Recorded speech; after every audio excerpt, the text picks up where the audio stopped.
आज आपण बनवणार आहोत गाड्यावर मिळते तसे street style veg hakka noodles. हे नूडल्स बनवायला एकदम सोपी आहे। बाहेर जास्तीचे पैसे खर्च करण्यापेक्षा आपण हे घरच्या घरी बनवू शकतो। आणि तेही नूडल्स मी गव्हाचे घेतलेले आहे, त्यामुळे पौष्टिक आहे। आणि यामध्ये मी भरपूर भाज्या घातलेल्या आहे आणि हे बनवायला एकदम सोपी आहे। तुम्ही हे नूडल्स मुलांच्या टिफिनमध्ये देऊ शकता किंवा तुम्हाला जर छोटी मोठी भूक लागली असेल त्याकरता सुद्धा हे नूडल्स बनवून तुम्ही खाऊ शकता। तर ही रेसिपी कशी बनवायची हे बघूया। आणि तुम्ही जर माझ्या या चॅनलवर नवीन असाल तर तुम्ही माझ्या व्हिडिओला लाईक, शेअर आणि सबस्क्राइब करू शकता। शिवाय या व्हिडिओ खाली असलेल्या हाईपचं बटनही प्रेस करू शकता। नमस्कार मंडळी, कसे आहात तुम्ही? मी ठीक आहे आणि आशा करते तुम्ही ठीक असाल। स्वागत आहे तुमचं माझ्या प्रफुल्लताई या चॅनलवर। तर चला ही रेसिपी कशी बनवायची हे बघूया। इथे आपल्याला वेज नूडल्स करण्याकरता काही साहित्य लागणार आहे। पत्ताकोबी, गाजर, शिमला मिरची, कोथिंबीर, कांदा आणि मिरची। आपल्याला पत्ताकोबी, शिमला मिरची आणि गाजर याला छान लांब लांब चिरून घ्यायचे आहे। कोथिंबीर बारीक चिरून घ्यायची आहे, कांदाही लांब चिरून घ्यायचा आहे आणि मिरची चिरून घ्यायची आहे। इथे बघू शकता तुम्ही मी भाज्या बारीक चिरून घेतल्या आहे लांब लांब, कारण की आपले नूडल्स पण लांब असतात त्याच्यामुळे भाज्यासुद्धा तशाच चिरायच्या आहे। पत्ताकोबी लांबसर अशी बारीक चिरून घेतली आहे, गाजर, शिमला मिरची असे लांब लांब चिरून घेतली आहे, कांदा मिरची चिरून घेतली आहे, अद्रक लसूणची पेस्ट केलेली आहे। इथे मी बॉईल नूडल्स घेतलेले आहे। आपल्याला नूडल्स घ्यायचे आहे, पाणी गरम करून त्यामध्ये पाण्यामध्ये मीठ आणि तेल घालून हे नूडल्स उकळून घ्यायचे आपल्याला 70%।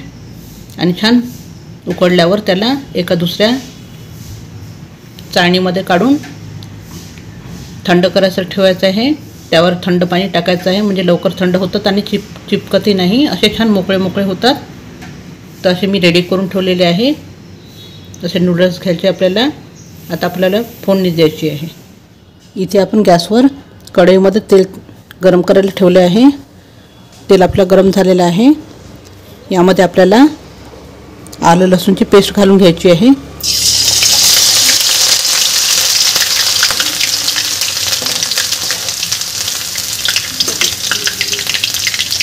आलं लसूण नंतर आपल्याला यामध्ये मिरची घालून घ्यायची आहे आणि सोबत कांदाही घालून घ्यायचा आहे आणि याचा कच्चेपणा दूर होईपर्यंत आपल्याला याला छान परतून घ्यायचं। इथे आपला कांदा छान शिजलेला आहे, म्हणजे जास्त लाल करायचं नाही याला, फक्त याचा कच्चेपणा दूर होईपर्यंत याला शिजवून घ्यायचं आहे। आता यामध्ये आपल्याला सगळ्या भाज्या घालून घ्यायच्या आहे। गाजर, शिमला मिरची आणि पत्ताकोबी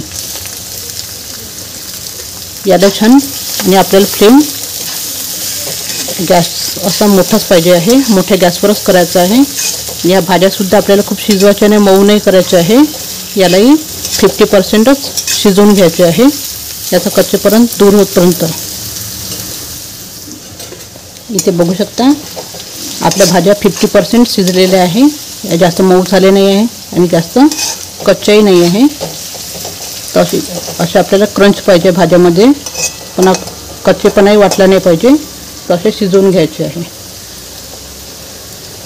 आता यामध्ये आपल्याला काही मसाले घालायचे आहे। थोडीशी हळद घालायची आहे, चिली फ्लेक्स, धणे पावडर आणि इथे मिरपूड केली होती ते घालून घ्यायची आहे। हे छान मिक्स करून घ्यायचं आहे।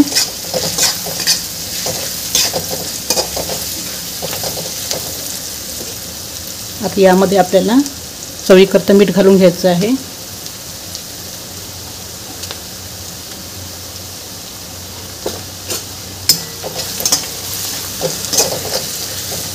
हे एखाद मिनिट असं परतून घ्यायचं आपल्याला। आता यामध्ये आपल्याला डार्क सोया सॉस घालून घ्यायचं आहे आणि टोमॅटो केचप ते घालून घ्यायचं आहे। तुम्ही यामध्ये तुम्हाला आवडत असलेले कोणतेही सॉस घालू शकता। इथे मी टोमॅटो केचप घातलेला आहे आणि हे सगळे यामध्ये आपल्याला 2 मिनिटं शिजवून घ्यायचे आहे। हे सॉस म्हणजे छान फ्लेवर येतो सॉस असं शिजल्यामुळे।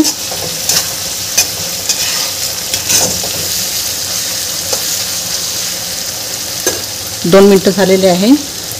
आपले सॉस छान शिजले आहे। आता यामध्ये आपल्याला नूडल्स घालून घ्यायचे आहे। इथे मी उकडून घेतलेले नूडल्स घालून घेते।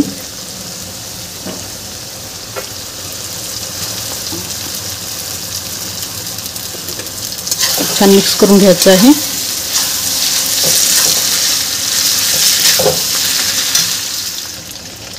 हे नूडल्स छान यामध्ये मिक्स करून घ्यायचे आहे।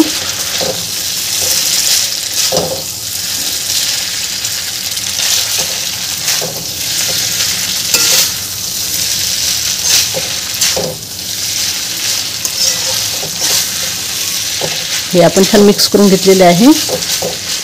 आता यामध्ये आपल्याला कोथिंबीर घालून घ्यायची आहे। इथे मी छान कोथिंबीर घालून घेते आणि छान मिक्स करून घ्यायचं परत एकदा।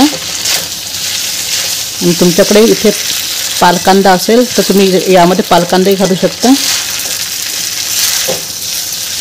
यामध्ये तुम्ही स्वीट कॉर्न, बीन्स वगैरे या भाज्या घालू शकता। तुम्ही जेवढ्या भाज्या खाल तेवढे हे छान पौष्टिक होते, कारण की मी हे नूडल्ससुद्धा गव्हाचे वापरलेले आहे। आणि इथे आपण मैद्याचे नूडल्स नाही वापरायचे, गव्हाचे नूडल्स वापरायचे आहे। हे असे आपल्याला नूडल्स तयार झालेले आहे। आता इथे मी गॅस बंद करून सर्व करते। अशा तऱ्हेने तयार झालेले आपले गाड्यावर मिळते तसे व्हेज हक्का नूडल्स। हे नूडल्स करायला एकदम सोपी आहे आणि शिवाय हे गव्हाचे असल्यामुळे पौष्टिकही आहे। यामध्ये आपण भरपूर भाज्या घातलेल्या आहे आणि करायला एकदम सोपी आहे। त्यामुळे तुम्हाला जर माझा व्हिडिओ आवडला असेल तर तुम्ही माझ्या व्हिडिओला लाईक, शेअर आणि सबस्क्राईब करा आणि ही रेसिपी नक्की एकदा ट्राय करा। आणि या व्हिडिओ खाली असलेलं हाईपचं बटनही प्रेस करू शकता।